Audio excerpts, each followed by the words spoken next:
Hi everyone, today video వచ్చేసి Telugu. Third నుంచి TET exams start అయినాయి కదా. అందులో మార్నింగ్ ఆఫ్టర్నూన్ సెషన్ లోపల ఈ ఉత్పలమాల చంపకమాలకు సంబంధించి ఈ పద్యాలలో గణాలు యతిస్థానంకి సంబంధించి అక్షరాలకు సంబంధించిన క్వశ్చన్స్ వచ్చినాయి కాబట్టి నేను ఈ వీడియో చేస్తున్నాను.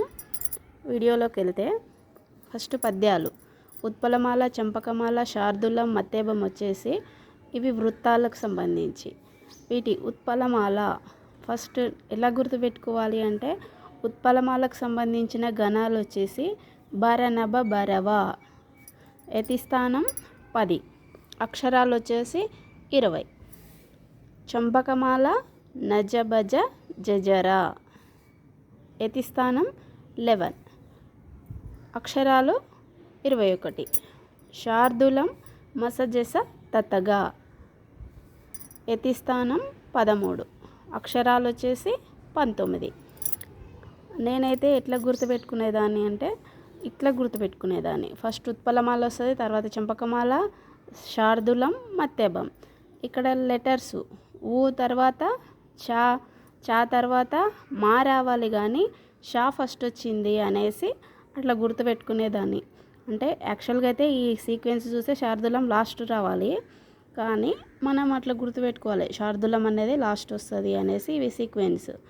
నెక్స్ట్ ఈ గణాలు అయితే గుర్తుంచుకోవాల్సిందే. ఫస్ట్ బరనబ బరవ, నజబజ జజర, మసజస తతగా, సబరన మయవ, బా మత్తేబం అట్లన్నా గుర్తుపెట్టుకోండి. మత్తేబంలో సబరన మయవ ఉంటుంది అని. ఇంకా యతిస్థానం వచ్చేసి ఇవి కూడా సీక్వెన్స్ ఉంటాయి, మధ్యలో ఒక 12 లేకుంటుంది అనేది గుర్తుపెట్టుకోవాలి. 10, 11, 13, 14 మనకి ఈ సీక్వెన్స్ గుర్తుంటేనే ఈ సీక్వెన్స్ అనేది గుర్తుంటుంది.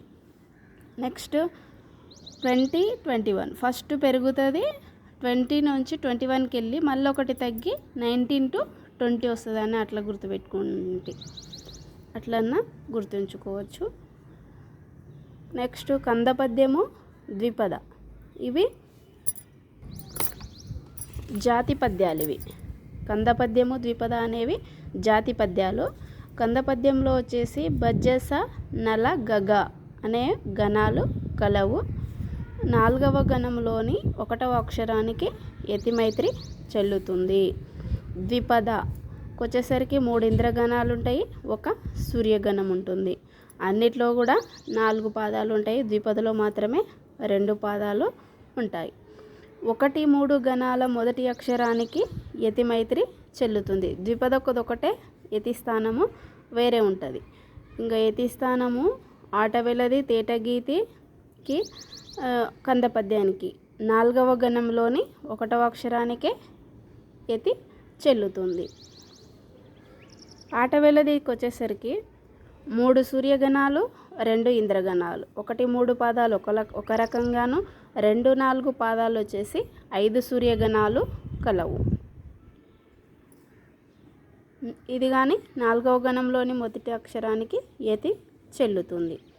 తేటగీతి 1 సూర్యుడు, 2 ఇంద్రుడు, మళ్ళీ 2 సూర్యగణాలు వచ్చును.